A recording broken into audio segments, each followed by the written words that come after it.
Welcome to everyone. My name is Richard Farragher. I'm here at the Knox Environment Society. So welcome to our Nursery Collective meeting. So this morning we're dealing with ferns. We've found ferns to be wonderful here. They're a great seller. We would empty out probably, how many ferns do you reckon we sell a week? Probably be 20. Yeah, possibly. Yeah, probably 20 ferns a week. We charge $10 each for them, and we could charge more. But so we get a healthy income from ferns. People love them, so we've been trying to not only expand, we're certainly trying to expand the number that we're growing, and we're also trying to apply for grants, because you go to all of our friends groups here. We've got about 7 or 8 friends groups in Knox, and they're all creek based. And yet, out of all the re-veg work that goes on, I haven't seen a single fern go in anywhere. So that part of the biota is being lost in all our re-veg work. And you can imagine here in Knox, all this area here, all these creeks would have been just lined with ferns, tree ferns, mother shield ferns, all those sorts of things, and they've all gone. So we'd like to return the fern back into Fern Tree Gully and the rest of Knox. So I've been trying to apply for grants for that, because that's the one part of re-veg work that's not being done, and I think it should be done along the creek lines and everything. So we'd like to be able to supply ferns to friends groups and so on as part of their re-veg mix. So in doing that, we've tried to increase the range and number of ferns that we have. So we needed a fern spurt, and we just had to find a volunteer to take that on. And luckily John Exon here, who's a wonderful man, one of the nicest people I've ever met, was willing to take it on. He grows a lot of them in his place. And now that he's all set up, they just pop up everywhere, he tells me. They pop up on all these cracks and crevices in his poly house, and he's doing a wonderful job for us. And now we have about 10?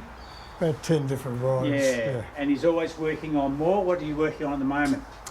The coral fern is still a problem, man. Yeah. The coral fern. So yeah, coral fern, if you know it, it's just a lovely fern. I'd love to have it in my garden.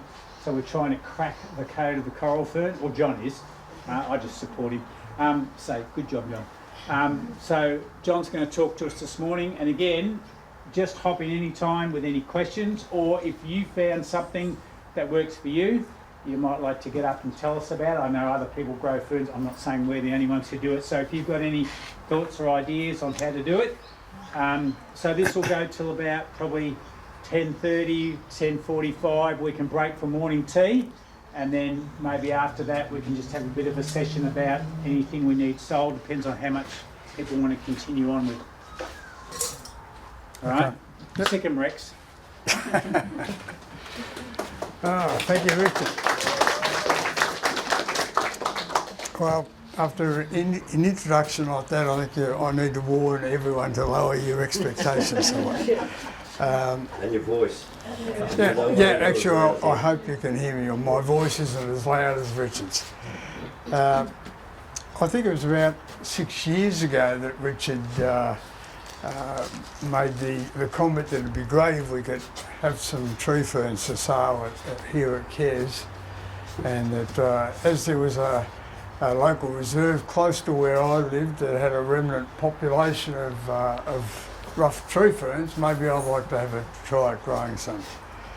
So I wasn't all that confident, having had numerous attempts at growing ferns by Spore over the years, and each time led to failure. But this time, after a lot of reading and a lot of online research and more failures, I was able to produce a quantity of our rough tree ferns, and gradually nurse them through to the pricking out stage and onto 3-inch and 6-inch pots.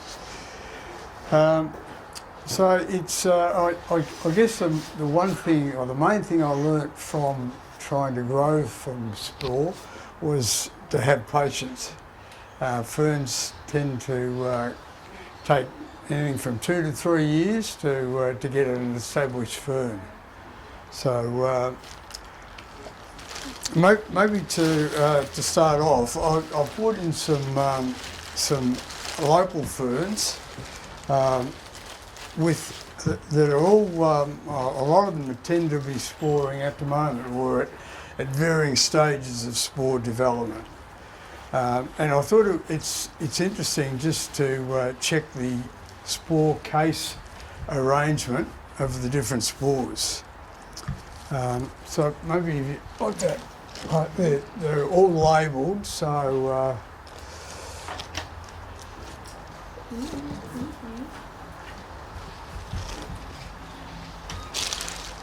one interesting thing with the spore arrangement is it can be a useful identification means. And our two local tree ferns here, the rough tree fern and the soft tree fern, quite often they can be confused. If you check the spore pattern of each, maybe if I start on this one, the spore pattern of the rough tree fern, the spores are actually located between the veins of the frond, and the soft tree fern, the spore is located on the perimeter. So it's handy if you see the ferns in the wild and you're not sure which is which. If they happen to be sporing at the time, it's a handy ID method.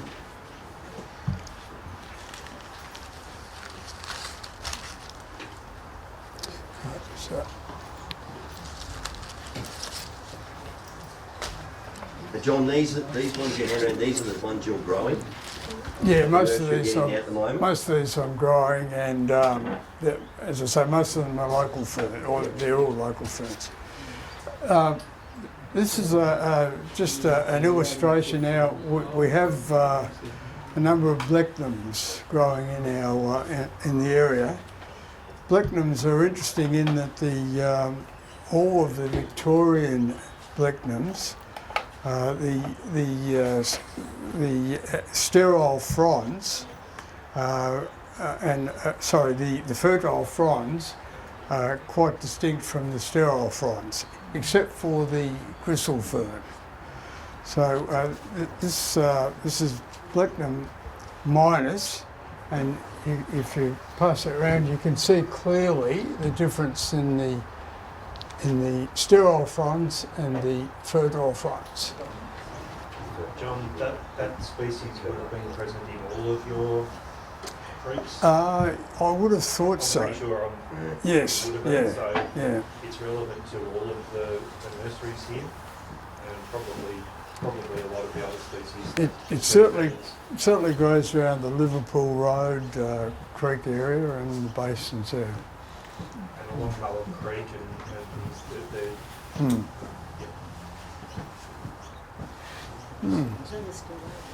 So just the pallia, for instance, is that down your area? That's Sickle fern. that's up in Ferns Valley National Park, Okay. up behind the quarry there. Yep. Yeah.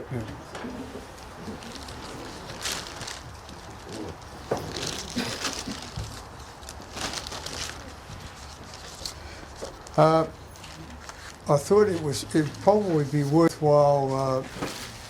I don't know how everyone's going to be able to see this. I brought along some tree fern spore. This was collected in January this year, and it might give you some idea of the amount of spore. This was just taken from a small amount of frond.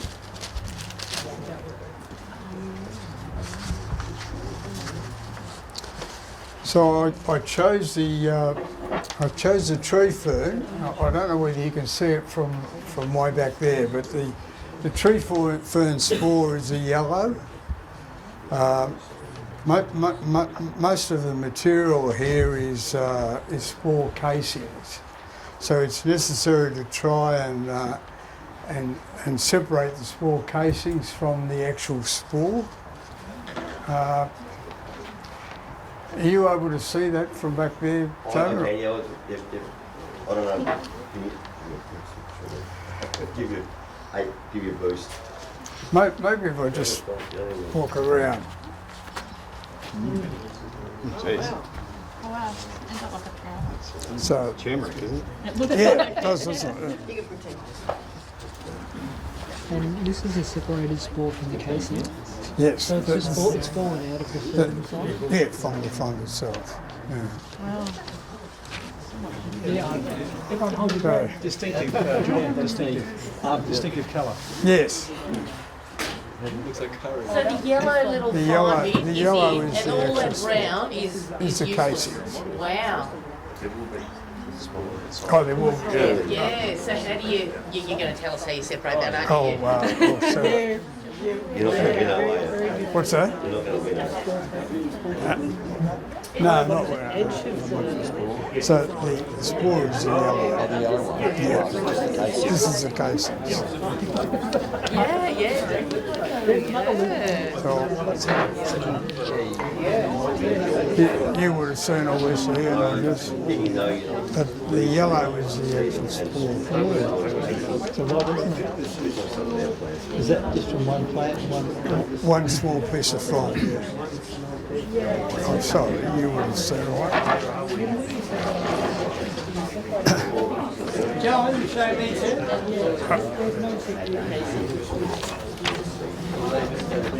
The yellow is the spore. Okay, I'll just zoom in on it. Good, thanks.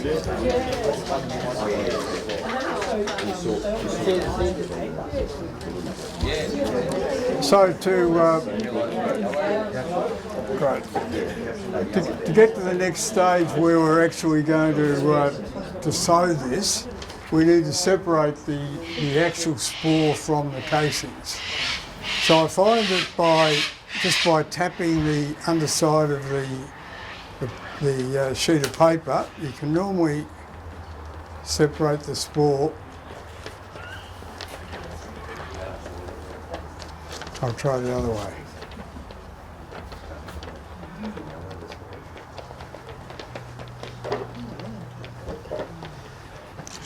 Can you see the way the yellow is separated from the actual spore? John, how do you get the spores off the fronds? Sorry. How do you get the spores off the fronds? Okay, I'll get to that in a minute. So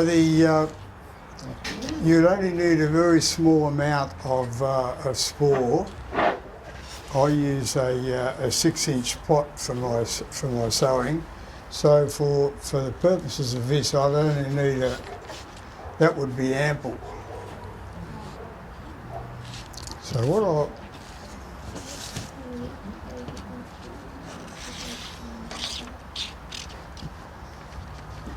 How many plants do you think that'll make, John? sorry. How many plants do you think that will make that you... Oh, 50, 100. Wow.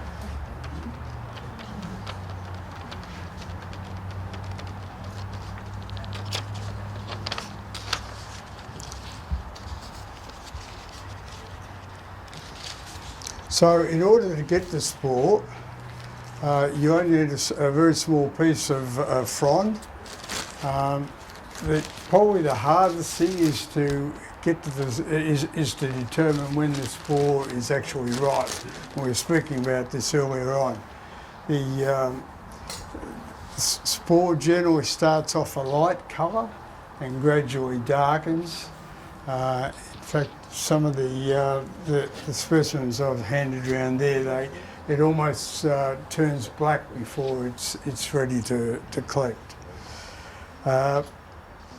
So place the spore in a paper bag, put it aside for about 3 to 4 days, and at the end of that time, providing the spore is right, you should find spore in the bottom of the bag.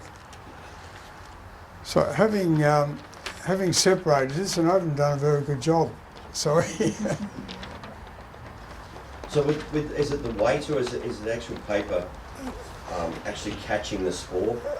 Yeah, When you use something like your sieving seed, there's some seeds you can use in a bamboo bowl and yeah, stick and the heavy stuff will fall down. that's probably better there now. So that would be ample spore for a 6-inch plot. I tend to use a 6-inch. You can use punnets, use anything you really have. The reason I use a 6-inch is that I find that it keeps the moisture content better. It doesn't dry out as quickly, and I find that that if you're wanting to sorry, the actual sowing is all you need is just a rough, very fine cloud of spore. And once again, I don't know whether you're going to see this from there, but it's a matter of trying to distribute as evenly as possible over the surface. Are you able to see the cloud?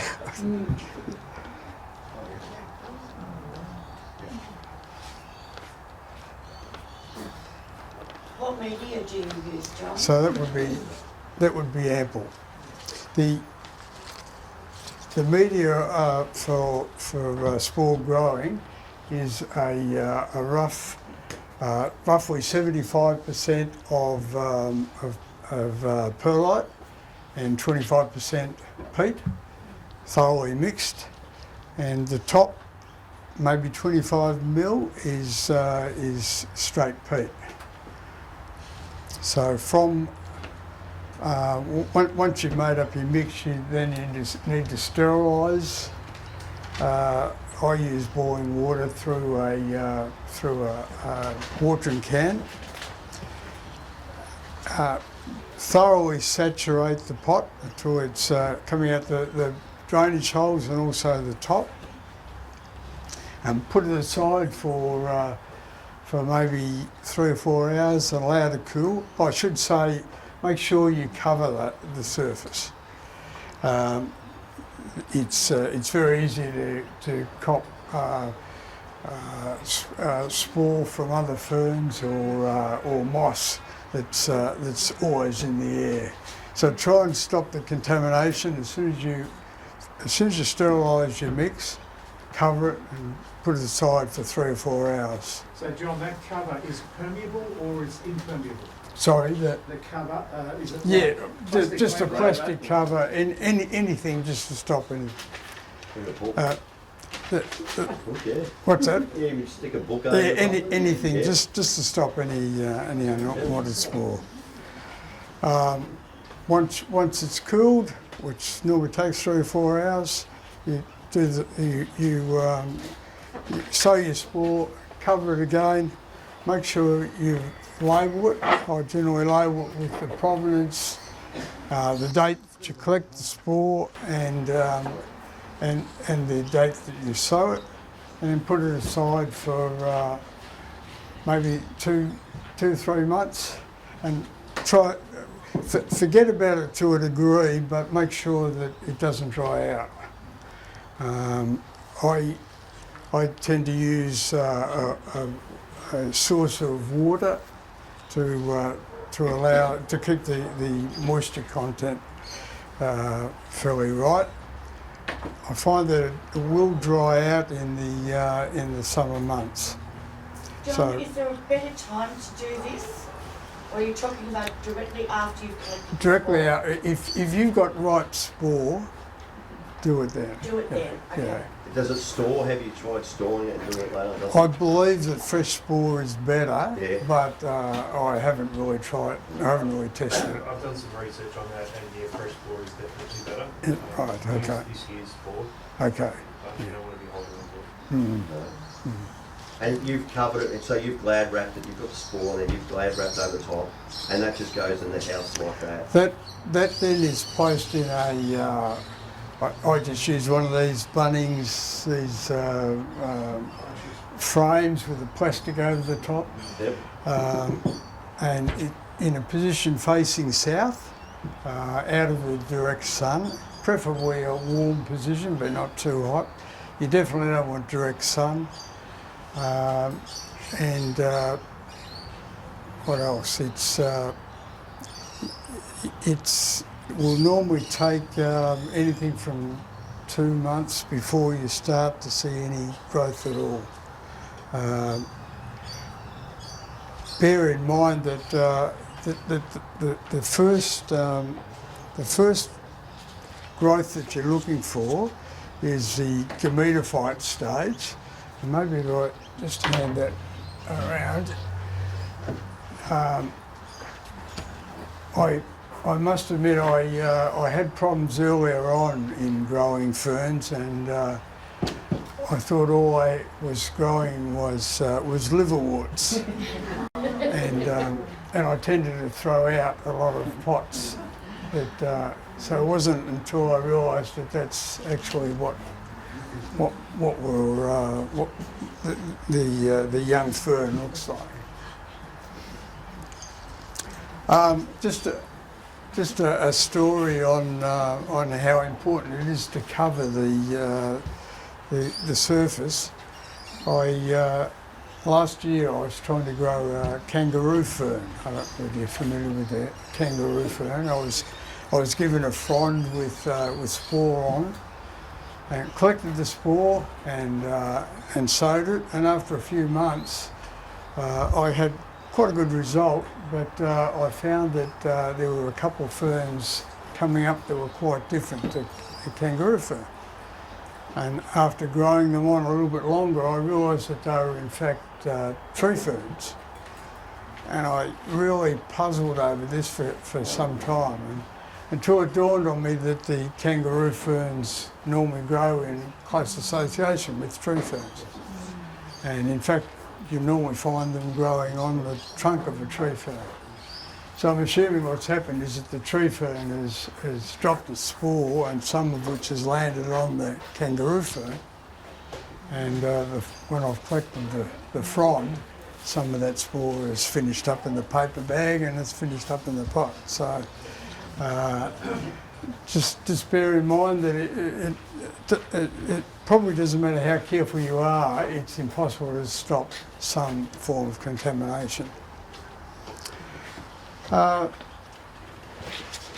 The next stage that you're looking for is that.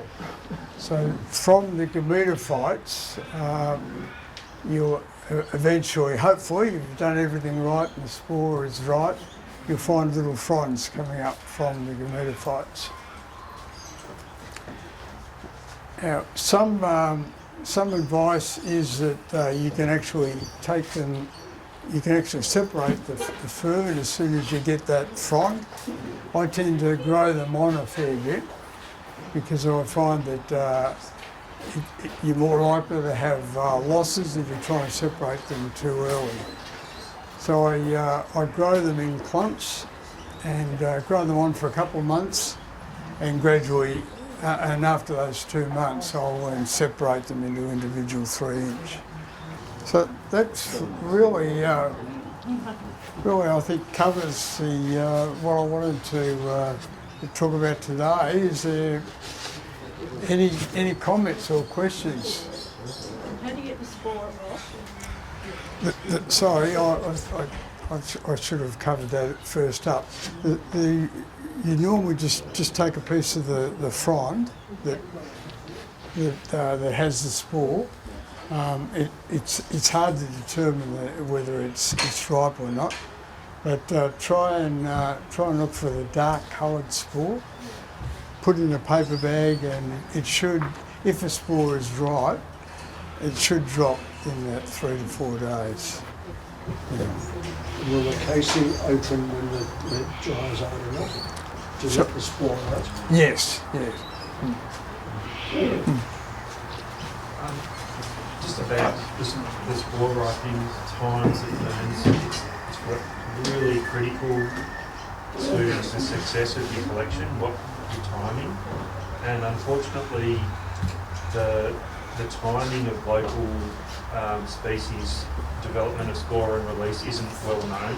So it's another thing that we can help each other with by keeping a kind of maybe an online knowledge base happening where so John will certainly know for most of the species that he's collecting, but there will be other species that it won't be well known exactly when to collect with. So that's something I was hoping to propose at some stage, that we could have a collective fern spore collection time sheet, so that we can make sure because otherwise you're wasting time, you're going out in the bush or You're whatever. duplicating efforts. Yeah, and we're all trying to reinvent the wheel. Let's not do that. Yeah, we talked about this at the last couple of meetings too, and I'm really pro this idea. And I was talking with my guys yesterday about it. We're happy to actually host something online where we can store the information and give everybody access to that actual file so that they can go in, not just for ferns, but for all sorts of things, propagation methods, little bits and pieces about, tricks to get different seeds to germinate. Really, really keen to get that up and running soon. If you can attach photos to it, Absolutely, so you can see the actual. So I might chat to Richard about that before I go today and see if we can organise to set something up and then distribute links to the group so we can start accessing, storing information to share, and maybe putting our notes, putting the videos, everything in the one place so that we can all access it. Is that something people would use? Of course, excellent. Okay, great.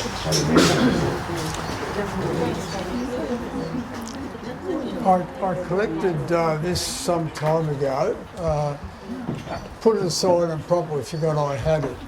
It just illustrates how much spore this is a rough tree fern again, how much spore is developed. Sorry. Yes. Yeah. I was also fascinated with the mirror image that the spore left of the actual frond.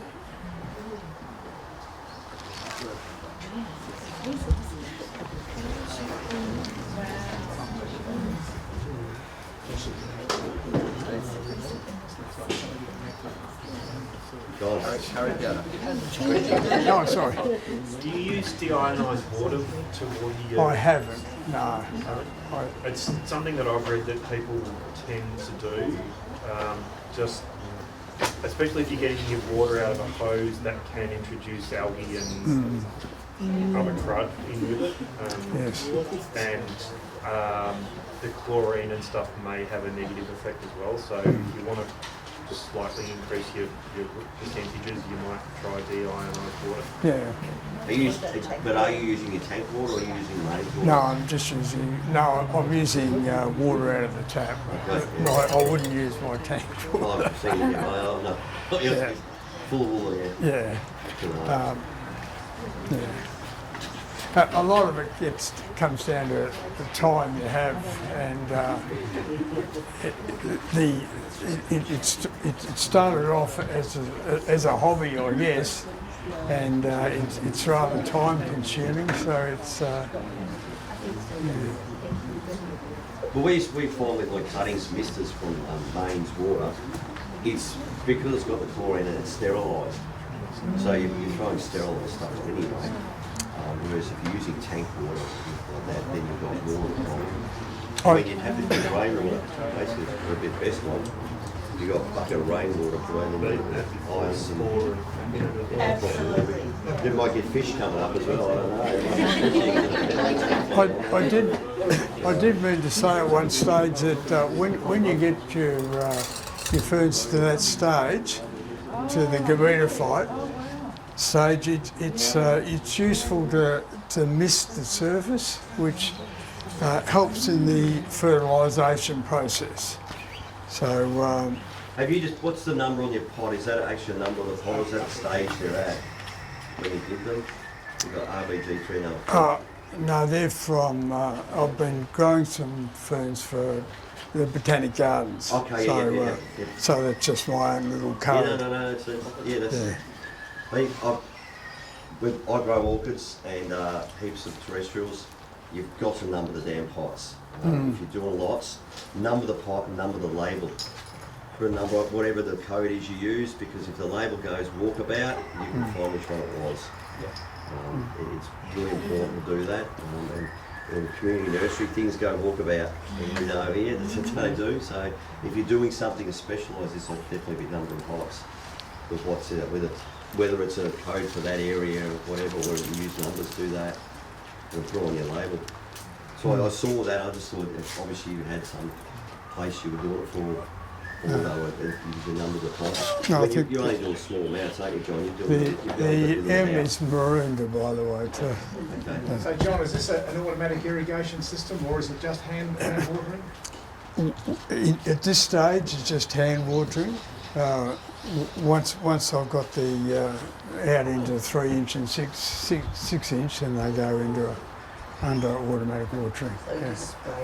How long do you keep the cover on the pots once you've sown them?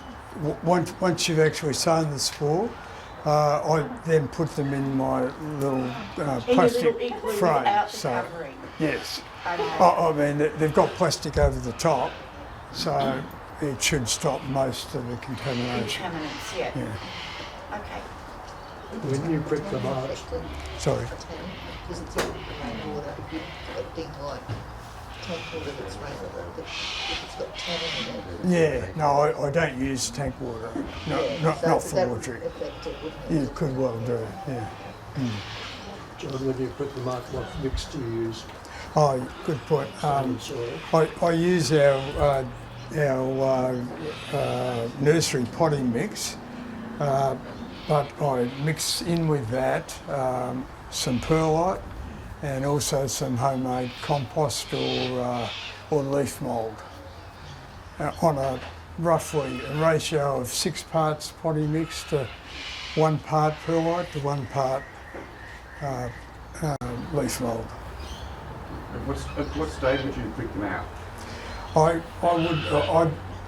These are still probably a bit small, although some people might try them at that stage. I generally wait until they're a little bigger and I pick them out in clumps and then divide them. About twice that size? Yes.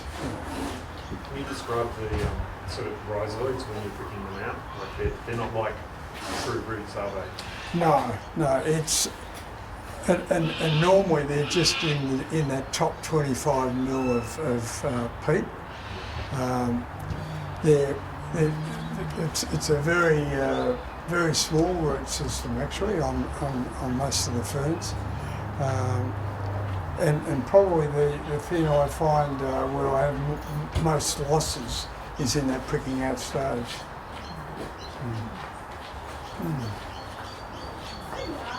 Do you do any foliar feeding at all in the early stages? I haven't. What was the question, sorry?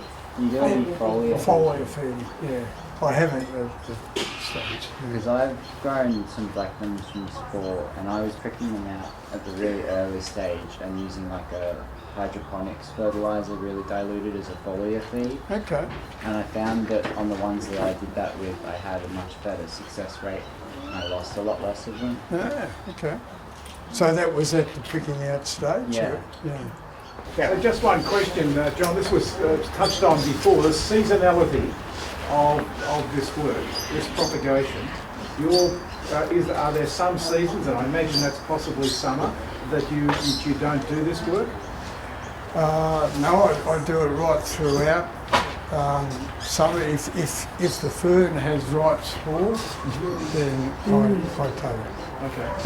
I do tend to not prick out in the heat, and there's been I've got some tubs, some pots at home that have been ready to prick out for some time, which I deliberately haven't because it's been such a hot, dry period.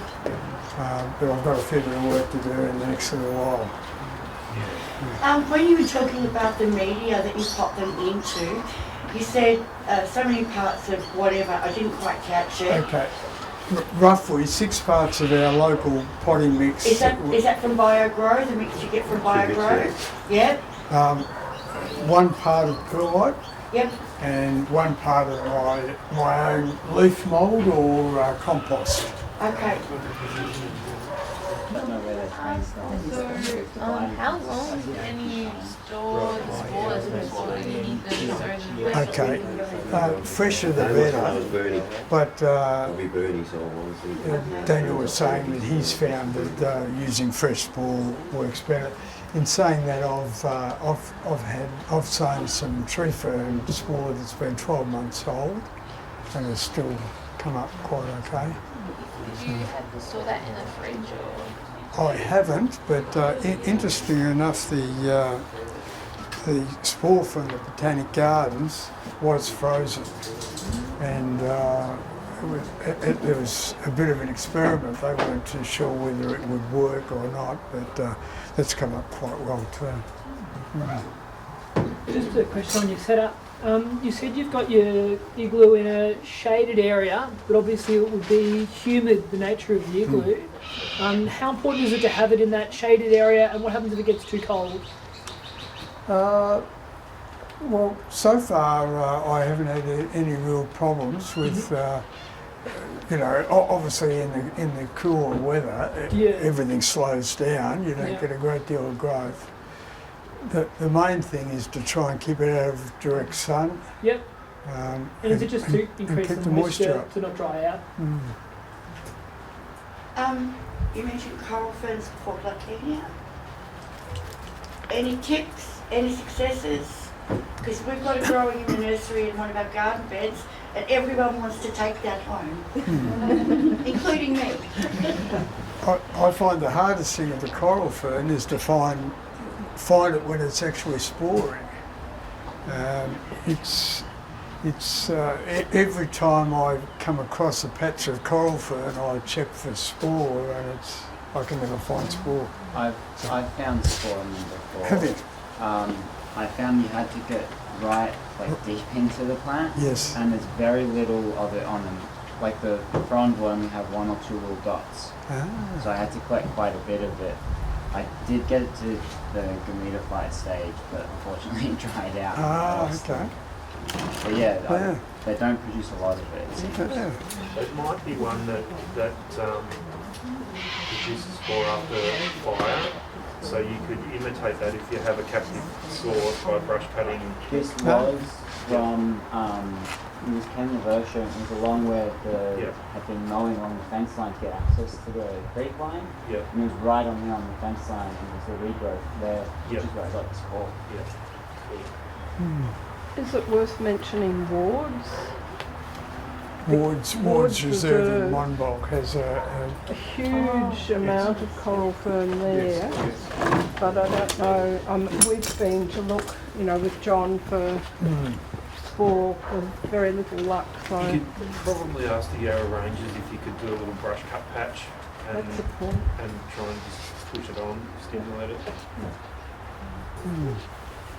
I wouldn't set fire to it. You got to run really quick to do it. Big enough.